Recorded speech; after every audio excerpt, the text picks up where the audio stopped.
yale mambo yote umenitendea, sijasahau hata moja. Tena mimi nimekuja na wimbo,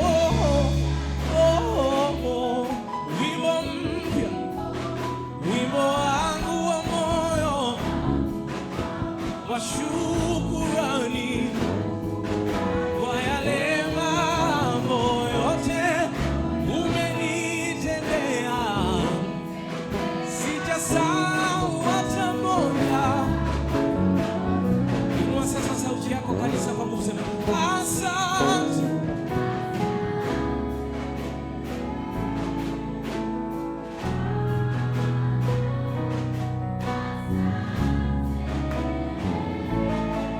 Rudia tena kwa nguvu. Asante, asante Bwana, asante. Rudia kwa mara mwisho. Asante, umetenda mengi, nimeshindwa kuhesabu. Asante. Ndio maana tunasema hivi, Yesu, Yesu nakupenda, mwamba wangu thabiti, imara milele. Kanisa, Yesu, Yesu na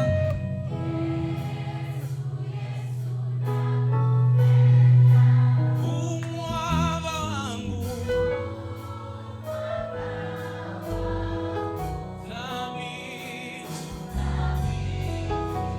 imara milele. Yesu, Yesu nakupenda,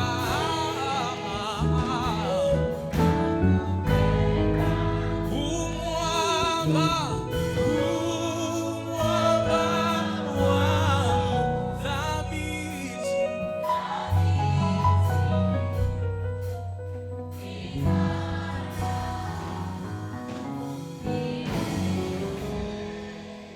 Tunamtukuza Mungu kwa sababu kuna neema ya kusikia sauti ya Mungu mahali hapa.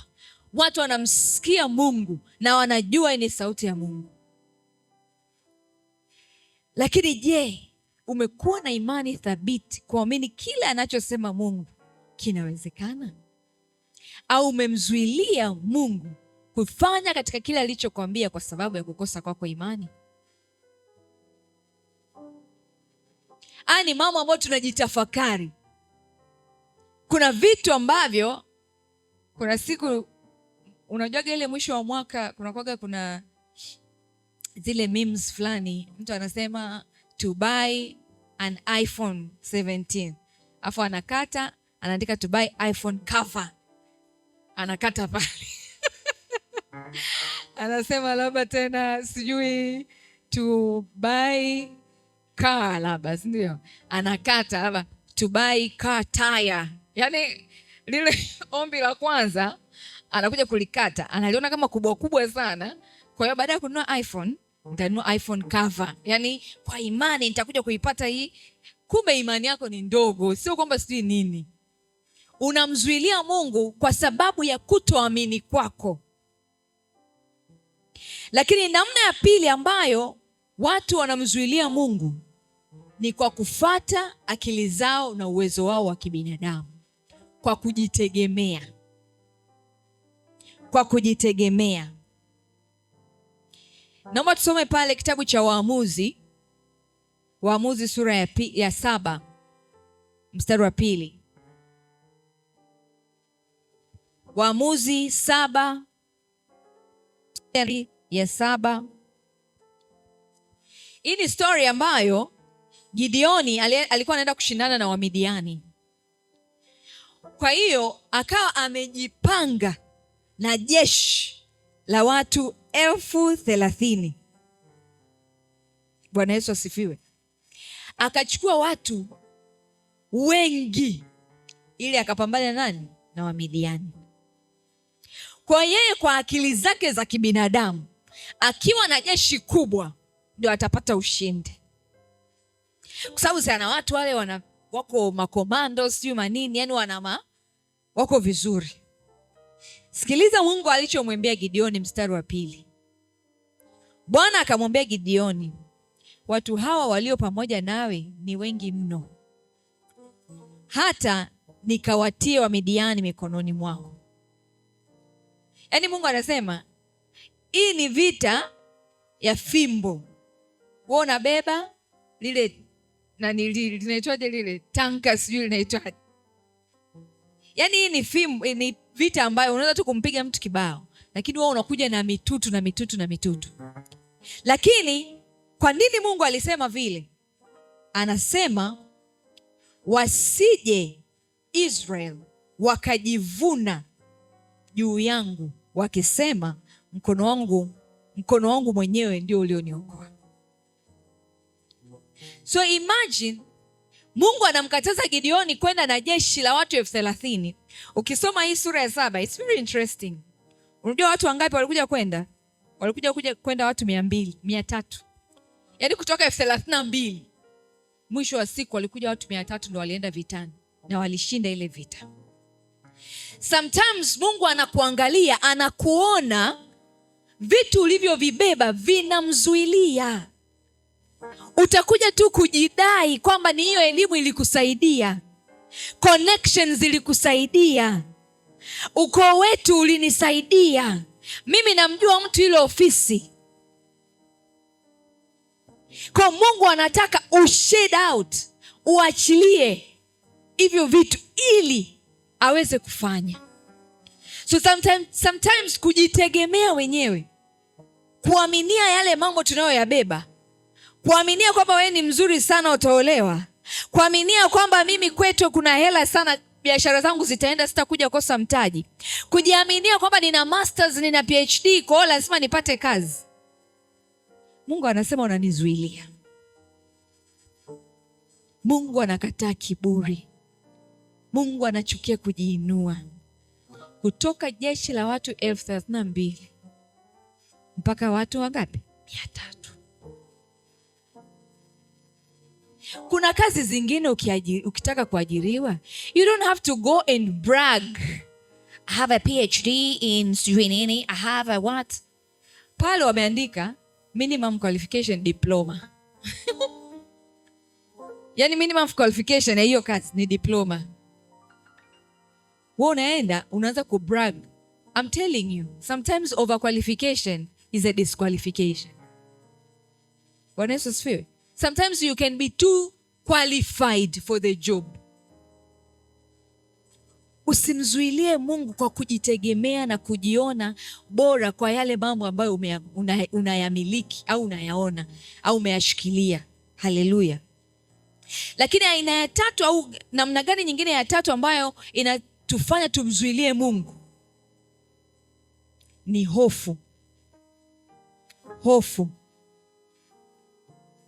Hofu imewafanya watu wengi sana kushindwa kupigania ndoto zao.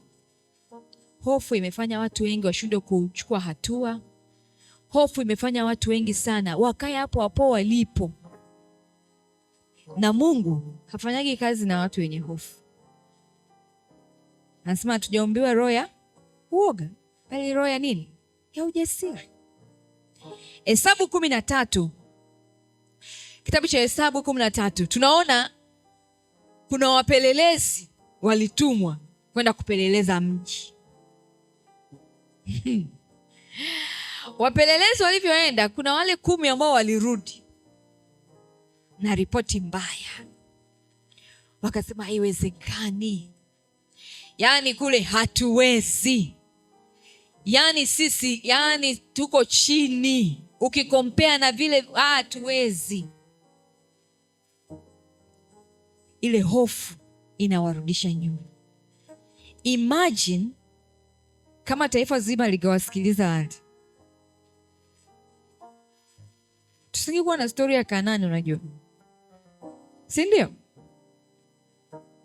Watu wangapi Mungu anakwambia kwa habari ya biashara fulani, unaanza kufanya research. Ndo mtaji unahitajika hivi, inahitajika ni sijui nini. Basi unajiona panzi, si ndio? Mungu anakwambia kwa habari ya kampuni fulani, hii siwezi. What if nikianza nikashindwa? What if? Kuna watu hata kwa habari ya ndoa, mabinti na vijana, ndoa zenyewe, what if nikaingia ikawa hivi? What if nikamwambia yule dada akafanya hivi? Wewe Mungu ameshaongea na wewe, kwa nini unamzuilia kwa hofu zako? Do you think yeye haoni au aliongea kwa bahati mbaya? Do you think kwamba Mungu anaweza akakwambia kitu cha uongo? Why don't you believe him na ukuacha hofu yako ikutawale? Tunamzuilia Mungu kufanya kwa sababu ya haya mambo. Lakini nyingine ni kusikiliza sauti zingine zaidi ya sauti ya Mungu. Hii imekuwa ni tatizo kubwa sana. The Bible says zipo sauti nyingi na hakuna isiyokuwa na maana. Lakini pia Biblia yangu inaniambia kondoo wangu waijua sauti yangu, nao wanaifuata. Miezi 6 ya kwanza inaisha. Ni sauti gani umekuwa ukisikiliza? Je, umempa Mungu nafasi kwa kuifuata sauti yake, au umemzuilia na kumwekea Mungu mipaka kwa kusikiliza sauti za wengine? Wanasemaga huko mtaani, miluzi mingi inafanya nini? Inampoteza mbwa. Wewe Mungu anakwambia fungua duka Mwenge. Duka la nini? La sei nguo. Unaenda kwa shoga yako, kwa besti yako, bwana, nasikia ndani yangu msukumo nifungue duka Mwenge. Duka la nini? Nguo. Mwenge nguo? Watu wanafungua Makariakoo.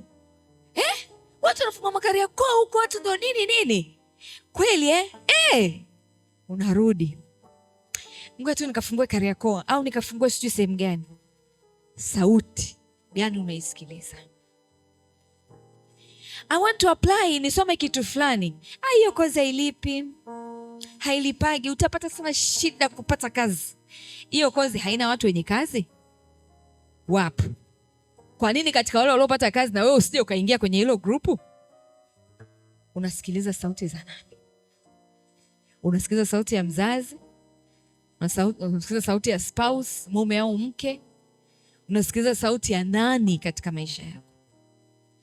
We limit God by not listening to what he says, na kwa kutoitii ile sauti ya Mungu.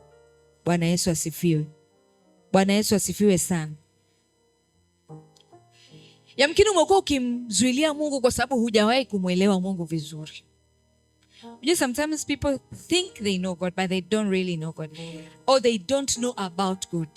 Kama nitumie hivyo neno kwamba inawezekana tusimjue Mungu kwa sababu Mungu unajua, lakini inawezekana kuna mambo muhimu ya msingi usiyojua kuhusu Mungu ambayo yamefanya imani yako iwe chini, ambayo yamekuletea hofu, ambayo yamekufanya wewe usikilize sauti zingine na sio sauti ya Mungu.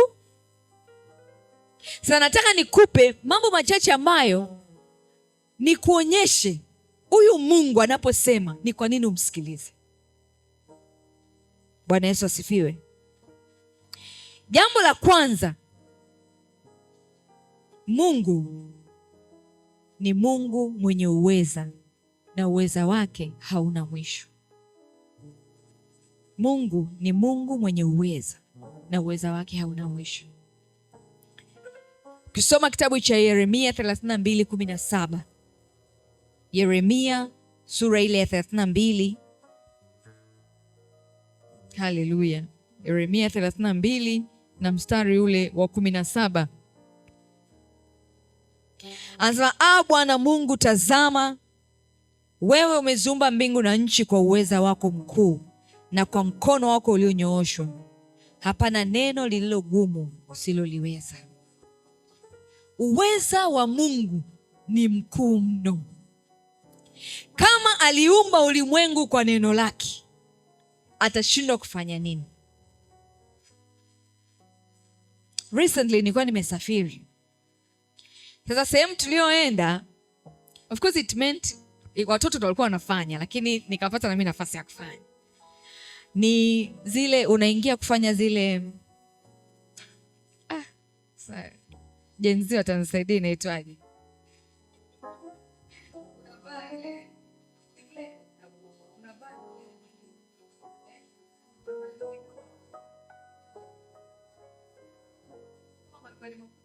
Wanaanza kuonyesha inaitwaje? 3D. Sasa zile 3D zile makubwa yale. Kwa hiyo sasa wakatuwekea tuangalie space. Tukawa tumeingia kwenye space. Unajua space ni ule kule juu kwenye dunia ili ndio huko ule mfumo wa jua, mfumo wa sayari. Shule sasa. Mfumo wa nini? Mfumo wa sayari. Yaani unavaa hivi. Vuu uko Neptune. Vuu uko Mars. Vuu jua hili hapa. Vuu nyota sio zimefanyeje? Na kwa vile ni 3D hivyo, ikija ni kama umeshawahi kuona kama unakwepa. Ikanishangaza sana. Tukaenda mpaka, of course, tukaenda Mars. You know what I mean? Tukaenda Mars na tukaenda kwenye mwezi. Unaona kabisa ule mchanga, yani you could, nitakuja kwa hadithi vizuri. Lakini nimetoka pale nikaanza kuwaza, all this ni Mungu ameziumba. All that mwanadamu, mwanasayansi anajipenyeza penyeza akapate kuelewa. Kuna mahali sijui ni I don't know sayari gani ina mawe tu huwezi kuishi. Kuna nyingine sijui mvutano, ile gravity ni kubwa sana huwezi sijui kufanyeje. But akatupa dunia. He's mighty. Yani ana nguvu, ana uweza.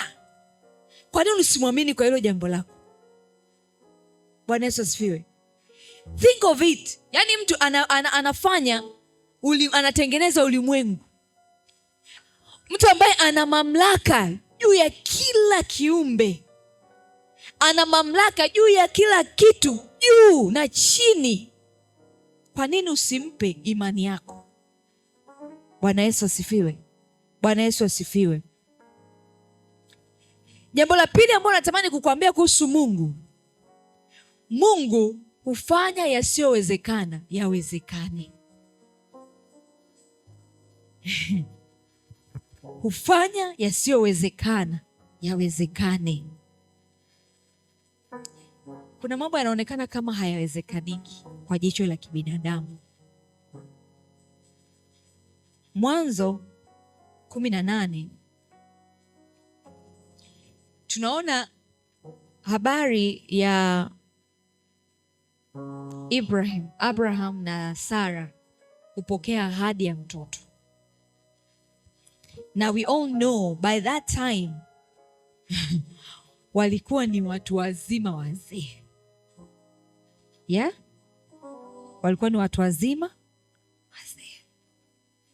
And then Mungu analeta ahadi ya kwamba anaenda kuwapa uzao. Ukisoma mstari wa 13, Mwanzo 18:13. Bwana akamwambia Ibrahim, mbona Sara amecheka? Hebu imagine jamani, mpaka Mungu. Yaani uone noma unamcheka Mungu. Yaani Mungu anakuambia, mwanangu, unaenda kupata mtoto mwaka huu. Mungu Bwana. Unajua saa ingine hatumwambiagi Mungu Bwana kiwaziwazi, lakini attitude zetu, it's like we are saying, God, please, I've been waiting for so long. Sara akacheka kwa sababu anasema hivi, Mungu yuko serious, anajua nina miaka mingapi Akasema mbona Sara amecheka? Lakini inawezekana hata sisi hapa kuna ahadi ambayo Mungu amekupa na unacheka because you don't believe kama hata inawezekana. Umehangaika hospitali kwa habari ya hilo jambo, umeongea na watu, umetafuta connection huku na huku, network zako zote, halijafanikiwa. And then Mungu anakuja anakuambia, mwanangu, ili jambo lako count it settled. Hivi unamwambia Mungu, hivi unajua hivi vyeti nimetembea navyo muda gani? Mungu, unajua huo mtaji wa 500,000 nimeutafuta miaka mingapi? Mungu anaishia kucheka. Lakini Mungu anamjibu katika mstari ule wa 14. Fungua Biblia yako pale Mwanzo 18:14. Anasema, kuna neno gani lililo gumu la kumshinda Bwana?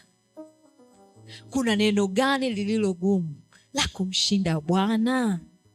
Kwa muhula wake nitakurudia. Mungu ni Mungu wa yasiyowezekana. Tunapofika mwisho wetu, yeye ndo anaanza. Usiamini kwamba hakuna kinachoshindikana yaani usiamini kwamba kuna mambo ambayo Mungu anaweza akayashindwa. Mungu ni Mungu wa yasiyowezekana.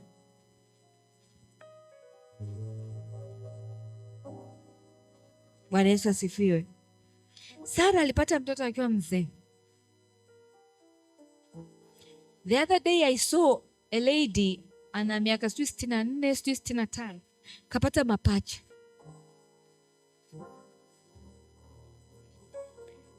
Muda wa Mungu si muda wa mwanadamu. Unaweza ukawa umeenda kwa kuwaza hii kitu hakiwezekani, kwa kuangalia muhula wa kibinadamu. You understand? Labda unamwamini Mungu kwa habari ya uzao, wanakwambia ukishafika sijui miaka mingapi ni miaka ya hatari ya kukosa sijui ukishafika menopause huwezi tena kupata, au ukishafanya nini. Aya, siku hizi wadogo zangu maskini wa kike wenye miaka 30, wale wa mama wa miaka 30, wa mama wa miaka 30 wapi? Au mjaanza kuitwa wa mama? Wa mama wa miaka 30 kuolewa itakuwa ngumu. Nani kasema? Bwana Yesu asifiwe. Mungu ni Mungu wa yasiyowezekana. Kama alifanya kwa Sara, uwezo ule ule anaweza kufanya hata kwako. Do not limit him. Do not limit him. Yeye anaweza. Lakini jambo jingine ni kwamba Mungu ana uwezo wa kufungua njia pasipo na njia. Why you should not limit God? Kwa sababu ana uwezo wa kufungua njia pasipo na njia. Israeli wanaenda, mbele yao kuna bahari. Wanajiuliza tunafanyeje? Tunapitaje?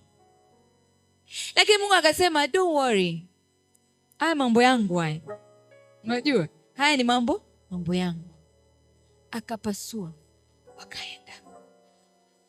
Kuna mahali unaweza ukawa unajifikiria kwamba ili upite na kuingia hiyo sehemu lazima kuna njia fulani lazima ufanye, na ukikuta kipingamizi katika hiyo njia unaona kama ndio mwisho wa maisha. Perhaps kuna vitu katika hii miezi 6 ya kwanza umeshindwa kuendelea navyo because kuna bahari mbele yako, ukasahau Mungu ni Mungu wa nini? Ya yasiyowezekana. Mungu ni Mungu wa yasiyowezekana. Trust him.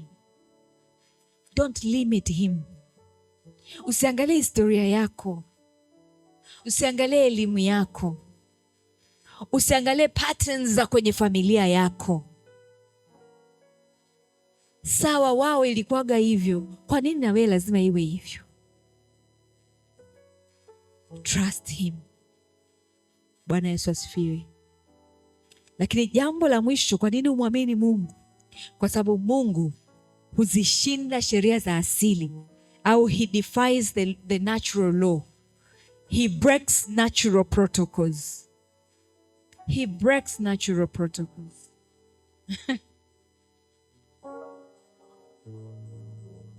Kusoma Yohana 11:39 mpaka 44 ni habari ambayo Yesu anaenda kumfufua Lazaro baada ya Lazaro kukaa kaburini 4 days.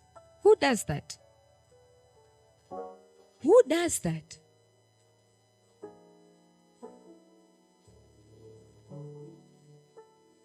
He's the protocol breaker. So lazima umjue mtu kwenye ile ofisi nzuri ndio upate kazi. So lazima uwe na background ya kwetu kuna wafanya biashara wengi walifanikiwa kwenye mabiashara, kwa hiyo na wewe ukianza biashara itafanikiwa. You could be the trend setter. Yaani wewe ndio umechaguliwa ndio uwe mfungua malango sasa. Do not limit God. He's a protocol breaker. Sara anapata mtoto miaka 90 huko Swimingani. Wewe una miaka 30. Unaona mwisho wa maisha. Wewe una miaka 40, 50, unaona mwisho wa maisha.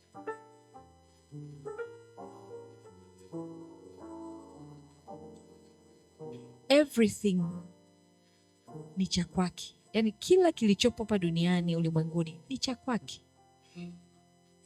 Anaweza tu akaamuru vikatokea. But he needs you to trust him. Bwana Yesu asifiwe. Usijione mdogo, usijione huwezi. Anaweza kufanya. Bwana Yesu asifiwe. Bwana Yesu asifiwe. Sasa tunaingia miezi 6 inayokuja. Tumeona yamkini katika haya niliyoyasema mpaka sasa unaona kuna mahali kabisa ulimzuilia Mungu, si ndio? Tunafanyaje sasa ili kumwacha Mungu afanye kazi na sisi katika hii miezi 6? Anasema we are co-laborers with God. Mungu anafanya kazi na ambao wako tayari kufanya kazi na yeye. We are his co-laborers. Jambo la kwanza ambalo unatakiwa kulifanya ili kumwacha Mungu sasa afanye kazi kwenye maisha yako, amini katika ahadi zake. Amini katika ahadi zake. Wakorintho wa 1:20 anasema kwa maana ahadi zote za Mungu katika yeye ni ndio na tena ni amina. Ahadi zote za Mungu ni ndio tena amina.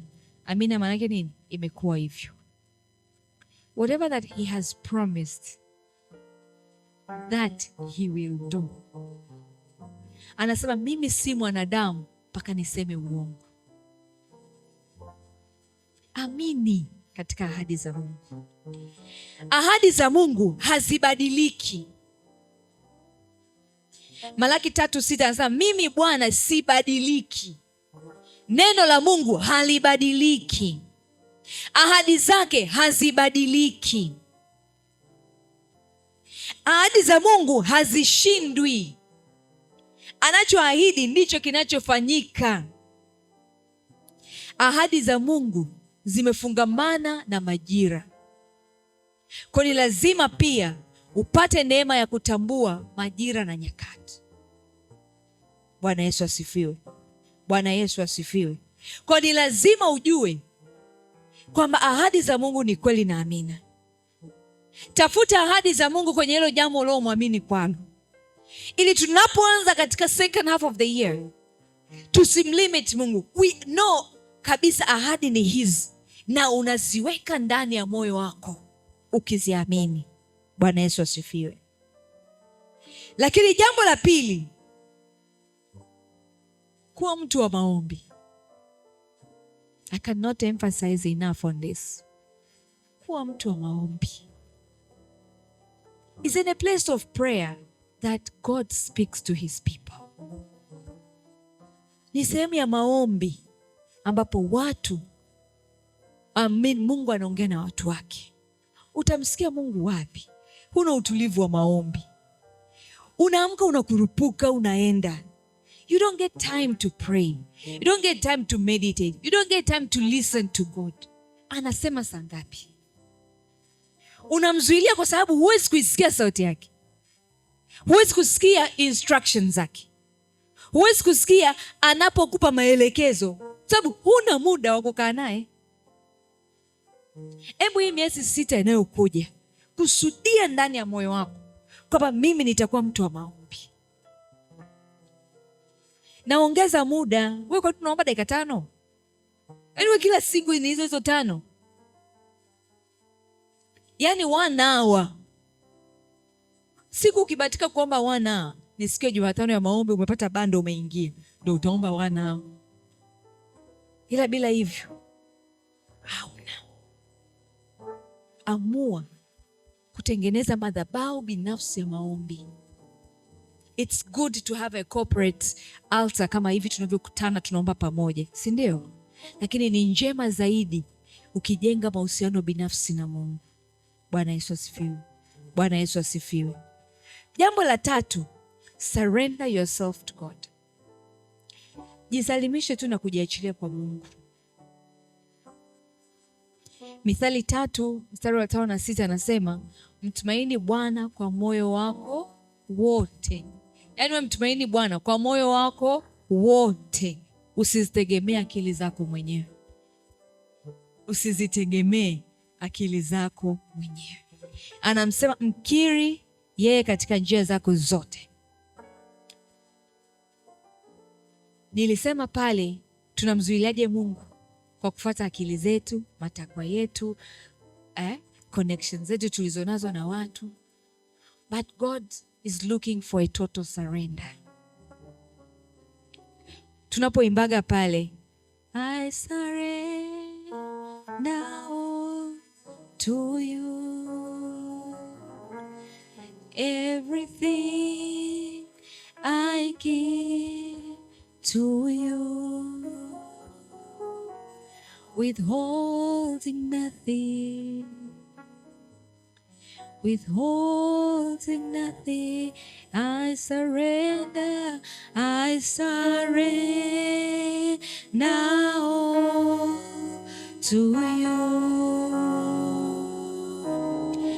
everything I give to you,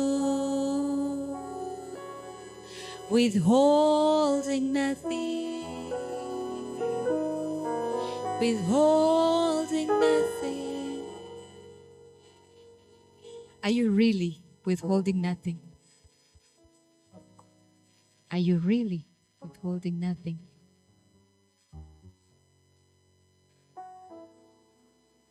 Yote kwa Yesu,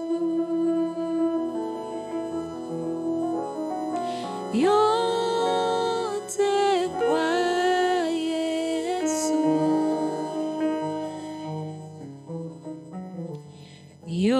yote kwako Mwokozi, natoa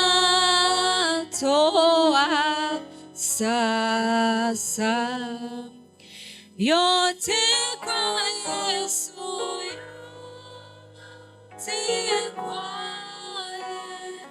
yote kwa Yesu, yote kwa yote kwa Yesu, yote kwako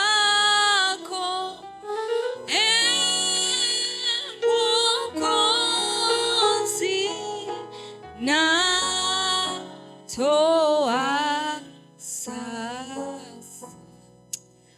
Uwe wimbo wetu katika miezi 6 inayokuja, kwamba Mungu, I've been limiting you for so long. Nimeishi maisha ya kukuzuilia wewe. because I was withholding some things. Kwa sababu hata nilipokuja msalabani sikuyaachilia yote, lakini leo Mungu, yote kwako ninayaacha. I want a total surrender. Najiachilia kwako Mungu. Your will over my will. Kusudi lako juu ya kusudi langu. Matamanio yako juu ya matamanio yangu. Mipango yako Bwana juu ya mipango yangu. Ni kweli Mungu, ninatamani vitu hivi, but God, wewe unayejua mawazo unaoniwazia. Neno la Mungu linasema ni mawazo mema ya kutupa tumaini na kutufanikisha. Mungu hawezi kuachilia vitu ambavyo vitakuondoa wewe kwenye mstari, but he needs a total surrender. It's our year of greater dimension. Tangu mwaka uanze, there is no dimension higher that you have gone. Hamna mahali pa juu ulipopanda, because haukumwachilia Mungu. Haukumpa Mungu uchumi wako au tawale. Kila siku unaenda una search most profitable businesses. Biashara zenye faida kubwa ndo una search. God is telling you this, but because you have searched and believed kile wanadamu walichokuandikia, unaenda kule na mambo yanaenda ndivyo sivyo. God requires a total surrender. Waefeso 3:20 anasema, yeye awezaye kufanya mambo ya ajabu mno kuliko yote tuyaombayo au tuyawazayo, kwa kadiri ya nguvu itendayo kazi ndani yetu. Mungu anaweza kufanya zaidi ya tuyaombayo na zaidi ya tuyawazayo, under one condition. Under one condition. Kwa kadiri ya nguvu itendayo kazi ndani yako. Nguvu itendayo kazi ndani yako. Una mahusiano gani na Roho Mtakatifu? Bwana Yesu asifiwe. Una imani kiasi gani? Unaomba kiasi gani? Is there power from within that compels God to do exceedingly? Bwana Yesu asifiwe. Bwana Yesu asifiwe. Bwana Yesu asifiwe sana. Haleluya.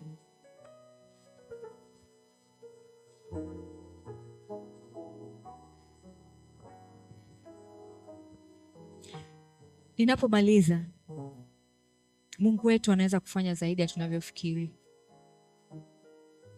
Mungu wetu anatupenda sana sana. Yaani ungejua upendo wa Mungu kwetu, usingemzuilia. Usingemzuilia. Ungejua mawazo anayokuwazia, anavyotamani utoke hapo, anavyoumia akikuona unaishi maisha ya shida, maisha ya huzuni, maisha ya mateso, maisha ya umaskini, maisha ya kukosa. It doesn't please God. Anasema, niko mlangoni mwako, ninapiga hodi. Ukifungua ataingia. And he will walk with you. He will walk with you. He will make things right. He will answer your prayers. He will give you what you believe him for. Jioni ya leo yuko anabisha hodi. Tunamaliza miezi 6 ya kwanza, hukumpa nafasi. Anagonga hodi. Julai, August, Septemba, Oktoba, Novemba na Disemba. Anatamani kutembea na wewe. Anatamani kutembea na wewe. Isaya 48:17, mstari wetu wa mwaka, inabidi wewe umeushika kwa kichwa by now, because hii ndio direction yetu. Nitasoma ile sehemu ya pili, anasema nikuongozaye katika njia ikupasayo kuifuata. Yeye anajua njia unaopaswa kuifuata ili upate hiyo kazi. Yeye anajua njia inayokupaswa kuifuata ili uanze hiyo biashara. Yeye anajua njia ikupasayo kuifuata ili upate hiyo ndoa. Yeye anajua njia ikupasayo kuifuata ili uanze hiyo huduma. He knows what is best for you. Na leo anakualika, anataka kufanya na wewe. Allow him to take control. Allow him to lead you and guide you. Luka 1:37, kwa maana kwa Mungu hakuna lisilowezekana. Simama mahali ulipo.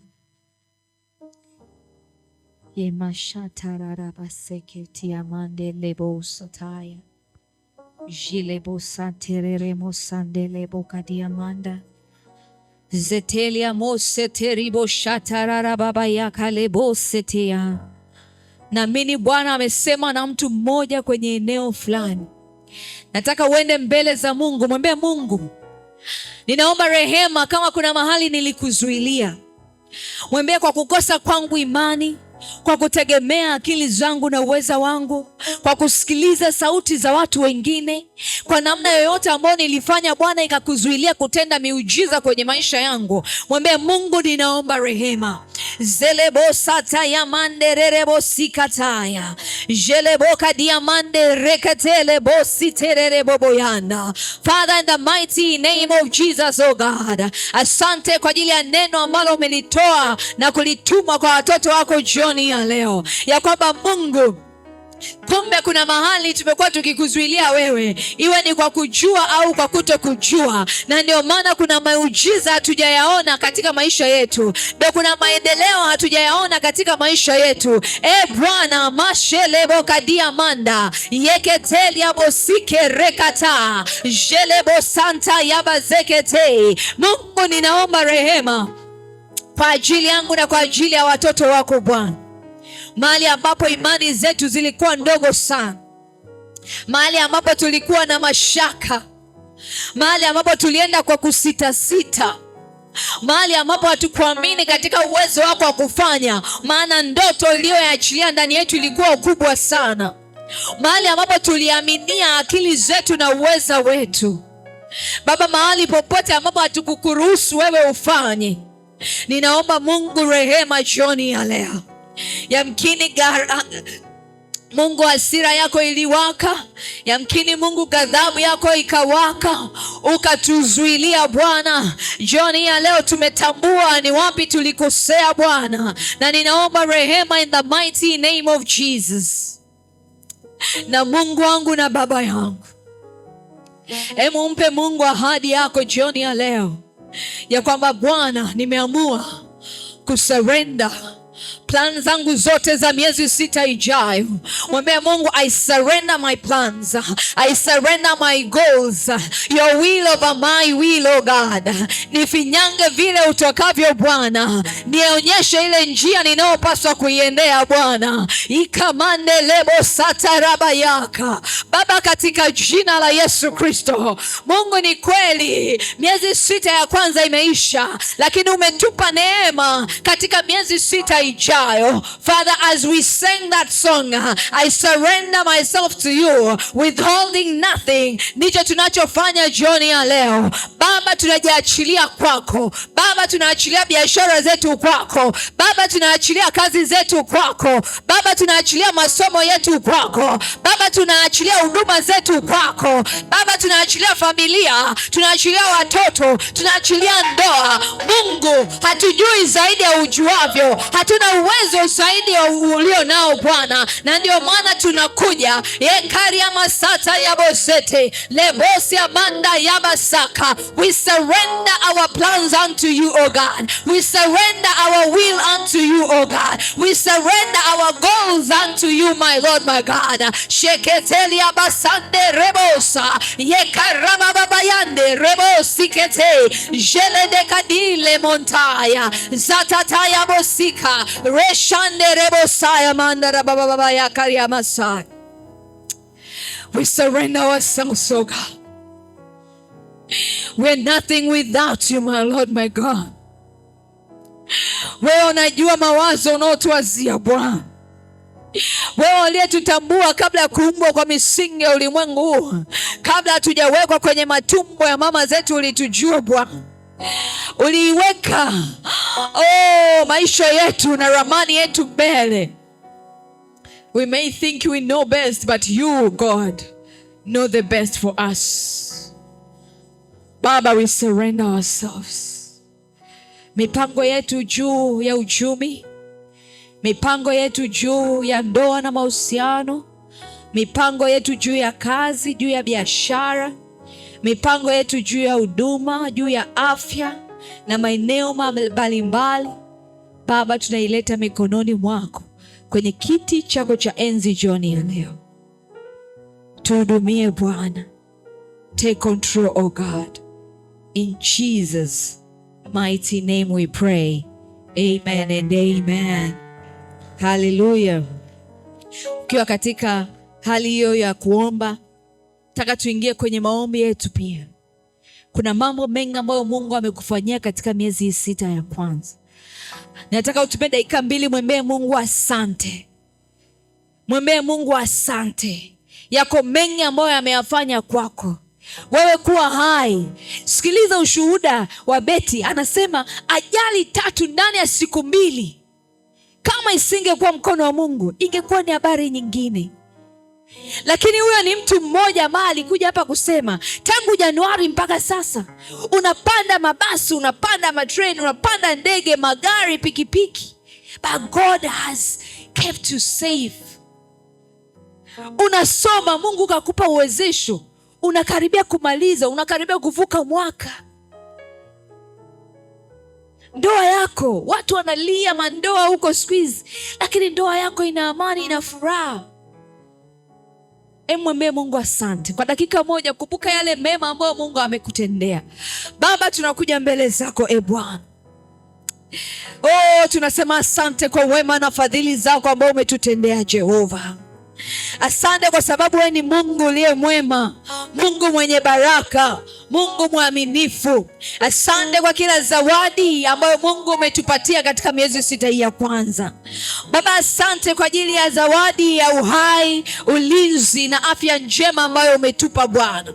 Kuna mahali Mungu adui alitaka kuleta changamoto za kiafya, lakini mkono wako wa uponyaji ulitugusa na kutuponya. Kuna mahali Bwana tulipita katika barabara, katika vyombo vya usafiri, Mungu adui alikuwa amekusudia kuchukua roho zetu, lakini Mungu malaika wako walitulinda na ukatutunza Bwana. Jioni ya leo Mungu tunasema asante kwa ajili ya milango yote ulioifungua na hata ile ulioifunga Bwana, kwa kila faraja iliyoleta tulipokuwa tumekata tamaa, kwa kila tumaini uliolileta tulipokuwa tumekata tamaa. Baba, in the mighty name of Jesus I say thank you. Asante kwa sababu hakuna aliye kama wewe Bwana. Asante Mungu kwa ajili ya familia za watoto wako. Asante Mungu kwa upendo, amani na baraka ambazo umeziachilia. Asante kwa wale ambao wako kwenye masomo Bwana, umeendelea kuwaonyesha baraka zako Mungu. Asante kwa wale ambao wamepata kazi na wanaendelea kupata kazi. Asante kwa wale walioanza biashara na wanaoendelea na biashara. Asante Jehova kwa kila baraka ambayo umeachilia kwenye maisha yetu. Wewe ni mwema, wewe ni mkuu. Sifa, heshima na utukufu ni vyako katika jina la Yesu Kristo. Amen and amen. Taka tuende mbele za Mungu tukaombe kwa habari ya spiritual discernment, utambuzi wa kiroho. Jana nafikiri wakati tuko kwenye maombi, Mungu akanionyesha hii picha. Kuna wakati inaweza ikaja English gold na ikaja na gold yenyewe. ukiziangalia hivi hazina utofauti, lakini moja sio real gold na moja ni gold nzuri. Mungu asipokupa discernment ya kiroho, unaweza ukashindwa kuzitambua. Kuna fursa zinaweza zikaja katika maisha yako katika hii miezi 6, zikaonekana ni njema, kumbe ikawa ni sababu ya kuanguka kwako. Binti, kuna kijana anaweza akawa amekuja kwa gia ya kuoa, au kijana, kuna binti amekuja, you think kwamba ndiye jinsi alivyojibeba beba, vaa gauni refu kama la pasta hapa, anatembea anakwambia yeye ni wife material, kumbe adui anakutengenezea mtego. Spiritual discernment will help you kutambua na kupambanua kipi cha Mungu na kipi si cha Mungu. Fursa gani imetoka kwa Mungu na fursa gani haijatoka kwa Mungu. Bwana Yesu asifiwe. Spiritual discernment ni ule uwezo wa kuona kwa jicho la rohoni. Mtu anakuja anaanza kukushauri, unaujua kabisa ushauri sio wa kweli, ni ushauri ambao mtu anataka ili akutoe kwenye line. Bwana Yesu asifiwe. Nataka uende mbele za Mungu, mwambie Mungu, ninaomba unibatize na roho ya kutambua mambo ya rohoni, nikapate kujua na kutambua fursa sahihi, watu sahihi wa kuambatana nao, na majira sahihi ya kutekeleza haya mambo. Ngoja nikwambie, kuna mambo ambayo yameanza prematurely. Mtoto anahitaji miezi 9 ili apate kuzaliwa. Mtoto aliyezaliwa chini ya miezi 9 tunamuita njiti, hajafikia full term. Lakini pia ukipitiliza miezi 9 tunashangaa, kwa sababu ulitakiwa uzae miezi 9. Spiritual discernment will help you to know lini nianze kufanya hichi, lini nichukue hatua. Usichukue hatua mwanzo sana, mapema sana, kile kitu kikafa. Watoto njiti wanahitaji special care, ndio maana wanawekwaga kwenye vile vidude kule hospitali. Hawaondoki hospitali kwa sababu wanahitaji special care. Usije ukachelewa pia kuanza kitu kikaanza too late. Bwana Yesu asifiwe. Kuna wale watu ambao wanafanya forex, kendo imeshatembea, haipo kule, wewe ndio unaingia. You are missing a point. But spiritual discernment will help you know and understand majira. Lakini pia spiritual discernment itakusaidia kutambua watu sahihi wa kutembea nao. Si kila mtu unaweza kutembea naye. Kuna watu wanatembea na wewe kwa nia ya kukuvuta. Anatembea na wewe hivi, anakuwekea mguu hivi, unateleza. Sorry jamani, umejikwaa. Someone you're calling a BFF. Ukisoma ile Waamuzi 7 kwa habari ya Gideoni, wale watu walipungua, si tu kwa sababu Mungu alitaka pia wapungue. Ukisoma ile habari, Mungu alimwambia Gideoni, nenda kawaulize kama wanataka kwenda. Picha lilianzia hapo. Kwa Gideoni akaenda akawaambia, jamani, tunaenda. Sawa sawa. Ambaye anataka abaki, labda anaogopa au nini, abaki. Wakadondoka. Mungu akampa swali jingine, waulize tena, kati hao waliobaki kuna ambao mpaka mwisho wakabakia wangapi? 300 kutoka 32,000. Au marafiki, hicho kikundi chenu mmeanzisha hadi jina, sio wote ni sahihi kwako. Sio wote.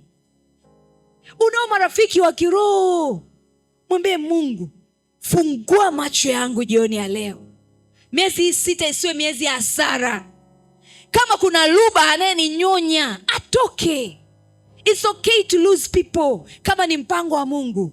Inua sauti yako, mwambie Mungu, nibatize na roho ya kutambua mambo ya rohoni. Shetekele basata yamanda ikarebo satarara baba yande rebo sika jeleboka diamande rekete zilebo sata ya yamande rebo saya. Baba, katika jina la Yesu Kristo wa Nazareth aliye hai, tunakuja mbele zako Jehova, tukiomba jioni ya leo, Bwana, ukafunue macho yetu ya rohoni na kutupa pia Bwana kusikia sauti yako, kutupa kutambua Bwana yale mambo ya rohoni. Mungu, kwa zile fursa ambazo zitakuja mbele yetu, tupe kuzitambua Bwana na kujua ni fursa gani imetoka kwako na fursa gani ambayo si yako. Neno lako linasema ipo njia ionekanayo njema machoni pa mtu, lakini mwisho wake ni umauti, mwisho wake ni uharibifu. Father God, I pray, Mungu ukatuonyeshe Bwana, ukatufunulie macho yetu Bwana, katika jina la Yesu Kristo.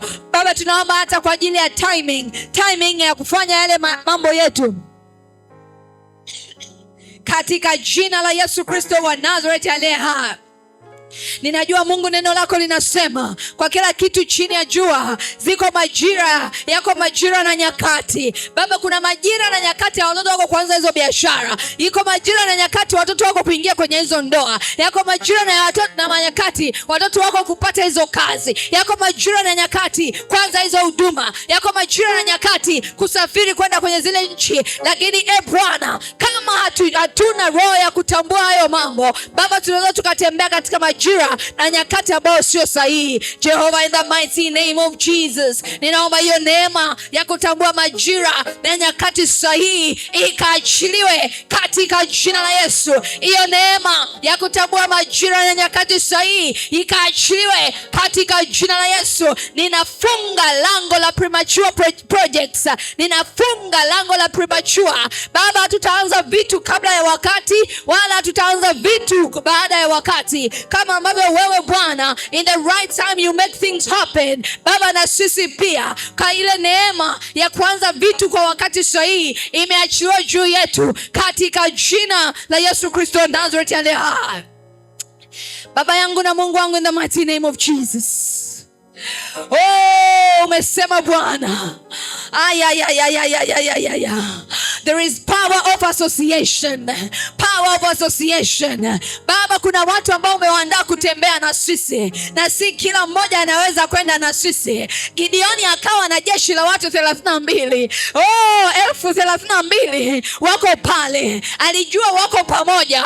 Mwisho wa siku ni watu 300 tu waliotembea nao. Baba, ni kweli tunapenda marafiki wengi, tunataka kuanzisha biashara na marafiki, tunataka kufanya hichi na watu, tunataka kufanya hichi na watu, lakini Jehova, I know kuna watu sahihi uliotuandalia kwa ajili ya mambo yetu, watu sahihi Bwana watakaotembea na sisi in the mighty name of Jesus. Baba, kama ulivyowatoa familia ya Lutu kwa nguvu kutoka kwenye Sodoma na Gomora, Mungu watoe hao watu ambao sio sahihi kwenye maisha yetu, watoe hao watu ambao sio sahihi kwenye maisha yetu, watoe hao watu katika jina la Yesu. Na Mungu wangu na Baba yangu, wale watu sahihi Bwana, ukawavute katika jina la Yesu, ukawavute katika jina la Yesu. Baba, na watakapokuja tupe kuwatambua, na sio tu kuwatambua Bwana, tupe hekima ya kuishi nao, tupe hekima ya kutembea nao katika jina la Yesu. Yekarabashande lebosaka jelebo ikamande rerebosita yekalabayanda. In Jesus mighty name we pray. Ukiwa katika hali hiyo hiyo ya maombi, ombi letu linalofuata tunaenda kumwomba Mungu aweze kutujalia neema ya spidi ya kiungu. Haleluya. Spidi ya kiungu ni ule uwezesho wa kiungu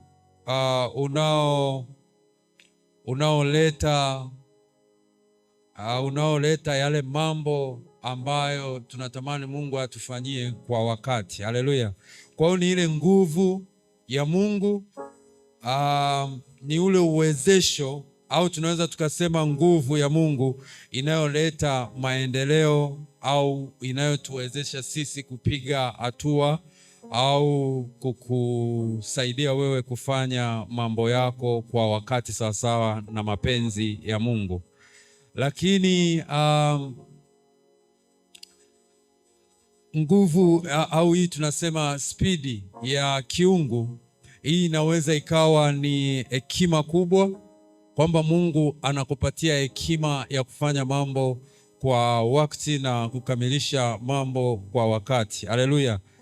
Kwa hiyo spidi sio kwamba yani uweze kufanya mambo yako yaende sharp kwa haraka haraka. Spidi inaweza ikawa ni neno la maarifa au hekima fulani hivi ambayo inakuwezesha wewe kukamilisha mambo yako kwa wakati.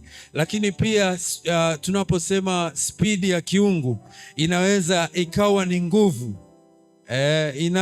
inayo kufanya mambo, inayoweza kukusaidia wewe kufanya mambo kwa namna ambayo sio ya kawaida, namna ambayo unafanya mambo kwa utofauti na watu wengine. Lakini pia spidi ya kiungu ni ule wepesi ambao unaupata unapokuwa unafanya yale mambo ambayo Mungu amekuambia uweze kuyafanya. Lakini pia spidi ya kiungu ni transformation ya tabia kwenye maisha yako. Haleluya. Unakuta wewe ulikuwa una tabia fulani ambazo zinakurudisha nyuma kwa miezi 6 iliyopita, lakini baada ya kupata ile spidi ya kiungu, unakuta kuna kuwepo na mabadiliko fulani kwenye maisha yako na tabia zako zinabadilika. Haleluya. Kwa hiyo lakini pia tunaweza kusema kwamba spidi ya kiungu inakusaidia wewe kupata haki zako au kukamilisha mipango yako kwa wakati. Haleluya. Sasa simama pale ulipo ili tuende kuomba ili ombi kwamba Mungu tujalie kwa miezi 6 inayokuja tuweze kuwa na spidi ya kiungu. Kwa hiyo utaenda kumuomba Mungu kwamba Mungu, ninaomba unijalie spidi ya kukamilisha mambo yangu kwa miezi 6 miezi 6 inayokuja kwa wakati. Nenda mbele za Mungu, mwambie Mungu, ninakuomba unijalie spidi ya kukamilisha mambo yangu au mipango yangu kwa miezi 6 inayokuja kwa wakati. Nenda mbele za Mungu. Mtakatifu, mtakatifu uliye juu mbinguni, tunakushukuru kwa ajili ya nafasi hii ambayo umetuwezesha Baba, katika jina la Yesu. Umeongea nasi hapa ya kwamba nguvu zako, spidi yako ya kiungu inaweza ikawa ni nguvu ya kutufanikisha. Spidi yako inaweza ikawa ni hekima. Spidi yako Jehova unaweza ukawa ni wepesi. Spidi yako inaweza ikawa ni kibali. Spidi yako inaweza ikawa ni transformation ya hatua.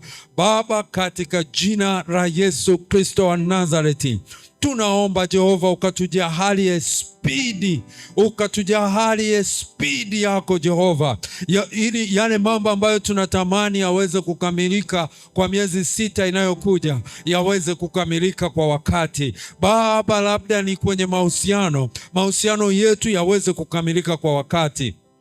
Na mtu mmoja amekuwa akimwamini Mungu juu ya mahusiano, yale mahusiano yakakamilika ndani ya miezi 6 inayokuja kwa wakati.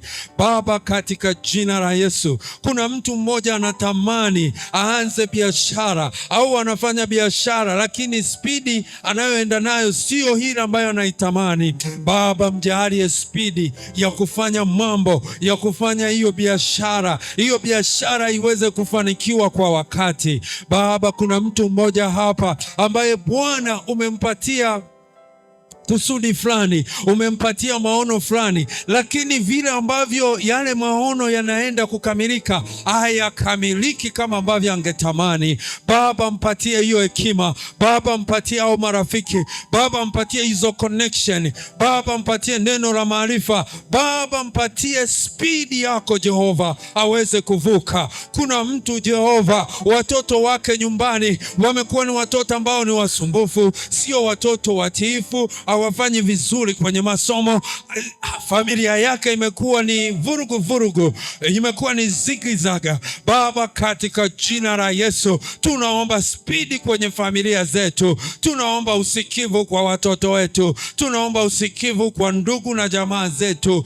Baba, katika jina la Yesu tunaomba Bwana ukawezeshe spidi yako ya kiungu ikashuke kwenye familia zetu Baba, katika jina la Yesu, kwenye mipango yetu, kwenye mahusiano yetu Baba, kwenye maendeleo yetu binafsi Baba, katika jina la Yesu, kwenye maendeleo yetu ya kiroho Baba, kuna spidi ambayo tulikuwa tunaitegemea, lakini Bwana hatuioni kwenye maisha yetu. Baba, tunaomba ukatujalie spidi. Onde rebo zande gebreganda rabo jante oreba zanda rabo zakaraba orega zanda rabo sanda. Baba, tujalie spidi kwenye yale mambo ambayo tunatamani kuyakamilisha mwaka huu, maana Bwana tunajua bila ya wewe kutujalia hiyo spidi yako sisi hatuwezi tukavuka, lakini Bwana sisi tunaweza kuvuka ikiwa tu Bwana wewe utatuwezesha, ikiwa tu Bwana wewe utatufanikisha, katika jina la Yesu Kristo wa Nazareti.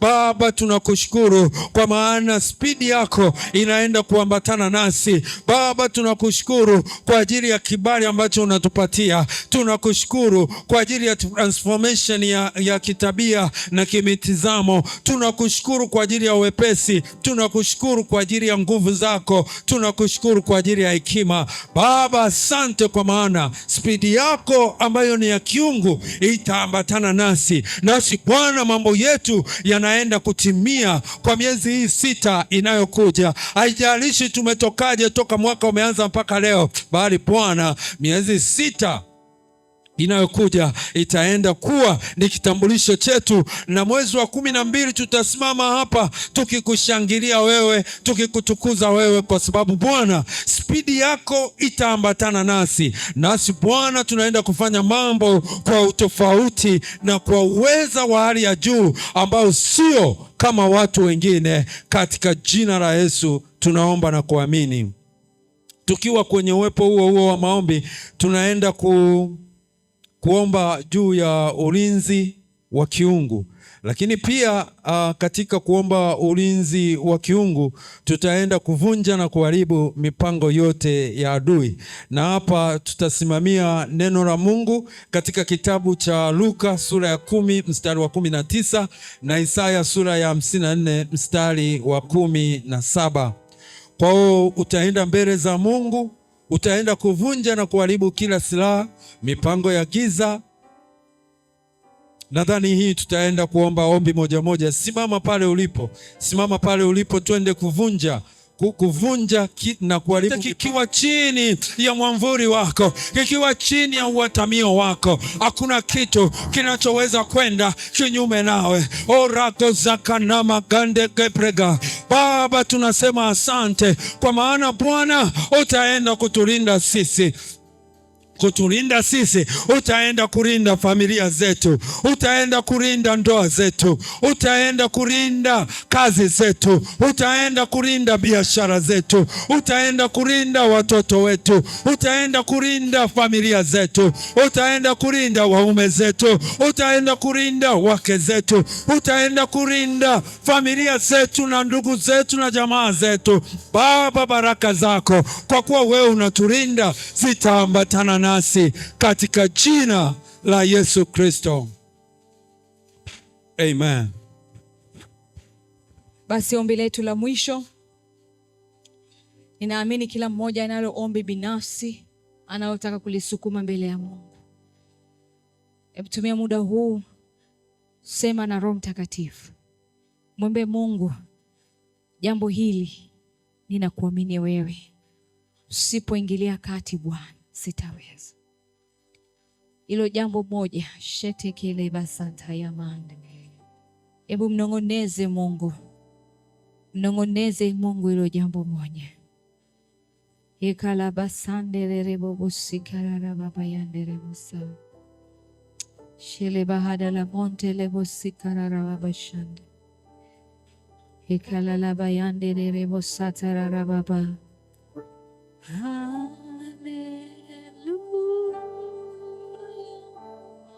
Jile mande rebo sataya monta. Zetekele bosi kamande rebo shataya manda. Zile bahadele bos setekere moyande le bos. Jile bahadele monta yabasekerere boyande le mande le basata yabasaka. Eka rebo shataya mande lebo sitekele bo. Imaka basata yamande rere bosaya. Jele bosikele magati yamanda yabosa. Ori karara baba yande le bosa. Ori karara baba yande rebo sande le bosaya. Jile boka diamande lebo sande le bosa. Ikerebosa imande. Ay ay ay ay ay ay. Arrekataya. Ishelebosia iboka diamanda. Sukuma hilo jambo kwa Bwana, sukuma hilo jambo kwa Bwana, sukuma hilo jambo kwa Bwana. Neema ya kuvushwa imeachiliwa. Mbingu ziko wazi, mbingu ziko wazi. Sema na Bwana. Elabasa tayamadelebolebozelekia aikataya ya ya remoka dalabosata shelebosia ikatelebosa mamrakadaya manda aikadelebosa iketesh ikamayande izatiale apanikananta azenti libosia dekaya yekarabosa yekamanta yebosa yeshataka imandelelebosa idarabondile mandele masai jilebesata baba yandelebosa. We pray for open doors, oh God. Ikabosande lebo karebo kayamanda. Jetekele bosika. Jelebosataya. Ekalama yanda la masaya. Sikia sauti za watoto wako Bwana. Sikia sauti za watoto wako Bwana. Ikamande rekatale bosaya. Kumbuka e Bwana. Kumbuka e Bwana. Familia zetu. Kumbuka e Bwana. Uchumi wetu. Kumbuka e Bwana. Ndoa zetu. Kumbuka e Bwana. Kazi zetu. Kumbuka e Bwana. Huduma yetu. Kumbuka e Bwana. Zele bayanda de mazia manda na baba sakata. Ile manda ile mosi. Imayande de mosakata. Ola kata imande de bobo satara baba yande de bobo sitere bobo saka. Jelebo sikerere bobo yandere bobo saka. Ela basatere bobo sitekele bosh. Ela mandere bobo sat. Ela mashandere bobo sitelia kataya. Yes. Yes, Holy Spirit. Yes, Holy Spirit. Hatuvuki na hivyo vitu. Hatuvuki na hivyo vitu. Hatuvuki na hivyo vitu. Funga macho yako tu. Funga macho yako. Yes. There is that power. Nguvu ya Roho Mtakatifu inapita. Kuna nguvu ya Roho Mtakatifu inapita. Haya mashanda la basikerere boboyan. Emasataya bositerere boboyanda. I see men crying. I see men crying. I see men crying. Mungu amekumbuka vilio vyenu wanaume. Mungu amekumbuka vilio vyenu wa baba. Mungu amekumbuka vilio vyenu in the mighty name of Jesus. Hautabeba huo mzigo peke yako. Mruhusu Roho Mtakatifu. Mruhusu Roho Mtakatifu. Naomba kila mwanaume funga tu macho yako. Funga tu macho yako. Hata ukiachia keyboard, it's okay. Your healing is more important. Mashallah bakadayaba. Roho Mtakatifu. Gusa wanaume walio katika madhabahu yako jioni ya leo.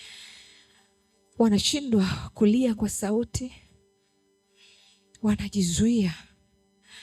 Lakini Roho Mtakatifu unajua. I pray for their healing, oh God. Ninaomba kwa uponyaji wao, uponyaji wao. Wengine ni kama wamekata tamaa, hawaoni mambo yanaendaje. Roho Mtakatifu mfariji, ninaomba uwaguse, waguse Jehova. Yes, waguse kuanzia huku mbele mpaka kule nyuma. Kama we ni mwanamke, ombea mwanaume kwenye maisha yako. Inawezekana ni mume wako, baba yako, kaka zako. Mwambie Mungu akawakumbuke. They don't have, hawapaswi kupitia haya peke yao. Yuko Roho Mtakatifu. Hatuna maneno mazuri, lakini Roho Mtakatifu anaweza. Roho Mtakatifu wakuse, inua tumaini lao, waonyeshe mwanga katika njia zao, wakuse. Touch of the Holy Ghost. Yes. Touch. Faraja, nguvu mpya.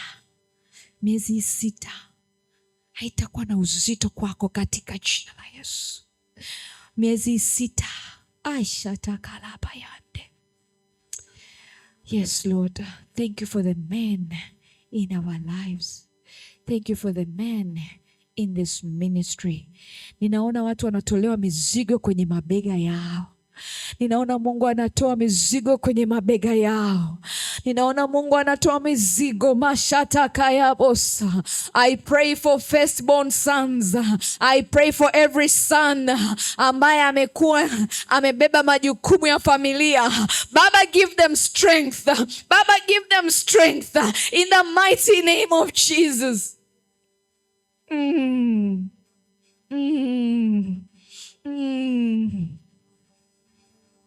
Asante Roho Mtakatifu. Asante Roho Mtakatifu. Asante Roho Mtakatifu. Mwambie Mungu asante kwa maombi haya. Hura masata raboshe tekelebosika. Father, we thank you. We thank you, Lord. We thank you, Jehovah. Mwambie tu Mungu asante.